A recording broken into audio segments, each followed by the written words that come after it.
Jean chapitre 8 verset 12. Voici la déclaration solennelle du roi des gloires.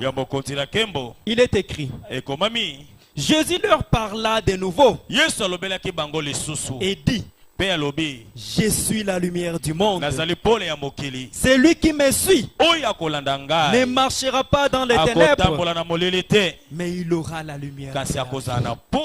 Suivre Jésus-Christ, c'est marcher dans la lumière. Suivre Jésus-Christ, c'est briller. Parce que la lumière remporte toujours la victoire sur les ténèbres. Nous ne pouvons jamais demeurer dans les ténèbres si nous avons Jésus-Christ. Lorsque Jésus-Christ est en nous, partout nous pouvons nous retrouver. Les gens sentiront sa présence. Il y aura des gens qui vont dire: le peu de temps que j'ai passé à m'entretenir avec vous, j'ai senti la présence de Jésus-Christ. Vous laisserez des empreintes ineffaçables. Soyons enracinés en Jésus-Christ. J'aime beaucoup lorsqu'on parle de la lumière. Dans toute la Bible, il y a 190 références qui parlent de lumière au singulier. On parle de la lumière au singulier. 190 références. Mais la lumière au pluriel, il n'y a que 3 références. Et lorsque vous lisez ces 3 références, quand vous voyez en Daniel, chapitre 5, 11e et 14e verset, on est en train de décrire une personne en qui on trouvait des lumières. Une personne qui a marqué la vie des autres. Une personne qui a bouleversé la vie des autres. Parce que cette personne était connectée à Christ. Regardez les témoignages que le monde donne sur lui. Daniel chapitre 5 au 11e verset. Ça, c'est un témoignage solennel qu'on donne sur la vie de cet homme. Au 11e verset, il est écrit: il y a dans ton royaume un homme qui a en lui l'esprit de Dieu, l'esprit de Dieu saint. Et du temps de ton père, on trouva chez lui des lumières, de l'intelligence et une sagesse semblable à la sagesse de Dieu. Aussi le roi Nebuchadnezzar, ton père, le roi ton père, l'établit chef des magiciens, des astrologues, des chaldéens et des lévites. Alléluia. Amen. Lorsque ce roi imposteur avait pris les vases du sanctuaire, vous connaissez très bien l'histoire.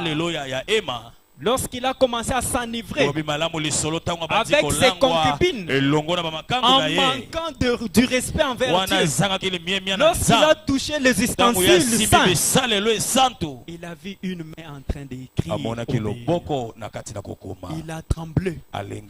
Parmi tous les gens qui étaient sur la table, toutes les personnes qui étaient à côté de lui, personne n'était capable de lire les paroles qui étaient au milieu. Le roi commença à trembler. Il changeait de couleur. Comme il n'y avait personne pour lire les paroles, les interpréter et donner les explications, il y a eu un homme qui est appelé Daniel. Les gens qui étaient témoins de ces grandes réalisations ont commencé à témoigner sur lui. Ils ont dit qu'il y a en lui l'esprit de Dieu saint. Nous trouvons chez lui des lumières au pluriel. Et au 14e verset on dit: j'ai appris, là c'est maintenant le roi qui déclare, j'ai appris sur ton compte que tu as en toi l'Esprit de Dieu. Et qu'en toi, on trouve des lumières, de l'intelligence et une sagesse extraordinaire. Ce que les gens ont témoigné sur Daniel, c'était le résultat de sa connexion avec Christ. Le diable peut tenter chacun de nous. Il ne craint rien de tout ce que nous possédons. La seule chose que le diable craint, c'est la connexion avec Jésus. Lorsque Daniel avait ses lumières en lui, le résultat découle de Jacques chapitre 1 verset 17. Jacques chapitre 1 verset 17. On dit la source de la vraie lumière, la source de lumière qui jaillissait dans la vie de Daniel. Il est écrit au 17e verset, Jacques 1 verset 17. Toute grâce excellente et tout don parfait descendent d'en haut du Père des Lumières, chez lesquels il n'y a ni changement ni ombre de variation. Le Dieu tout-puissant que nous adorons, il est appelé le Père des Lumières. Toute grâce découle des présence glorieuse. Parce qu'il est le Père des Lumières, cette lumière s'est trouvé aussi en Daniel. Parce que Daniel avait cherché Dieu de tout son cœur. Lorsque nous cherchons Dieu de tout notre cœur, il va se laisser trouver. Même si nous ne parlerons jamais, même si nous garderons silence, le sermon le plus puissant parlera à notre place. Et ce sermon le plus puissant, c'est la lumière qui découle de notre vie. Cette lumière chasse les ténèbres. Cette lumière nous aide à vivre pour la gloire du Seigneur.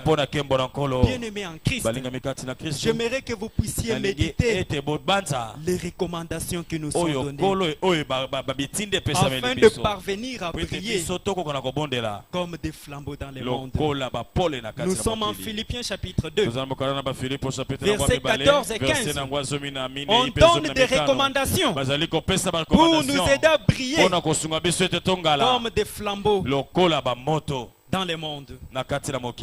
Il est écrit au 14e verset, faites toutes choses sans murmure ni hésitation, afin que vous soyez irréprochables et purs, des enfants de Dieu irrépréhensibles, au milieu d'une génération perverse et corrompue, parmi laquelle vous brillez comme des flambeaux dans le monde, afin de briller comme des flambeaux dans le monde.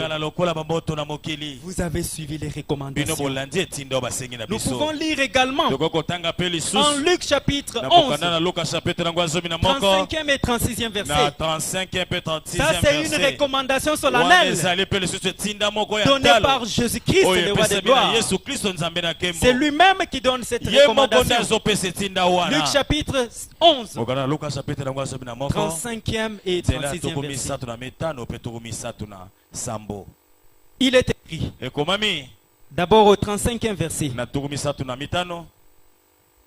Là, c'est Jésus lui-même qui parle. Il dit, prends donc garde que la lumière qui est en toi ne soit ténèbres. Prends donc garde que la lumière qui est en toi ne soit ténèbres. Si donc tout ton corps est éclairé, n'ayant aucune partie dans les ténèbres, il sera entièrement éclairé,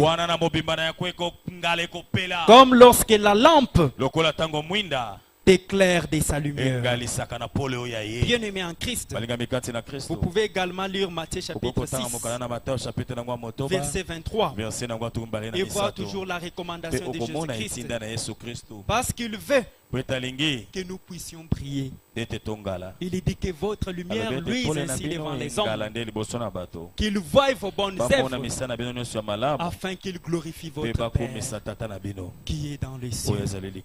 Que Dieu nous aide dans ces jours, alors que nous sommes en train de nous préparer pour passer un temps de qualité pendant les saintes heures du sabbat. Que chacun demande à Dieu de faire de lui une lumière qui brillera dans les ténèbres de ce monde, afin de magnifier le précieux nom de Jésus-Christ, le roi de gloire.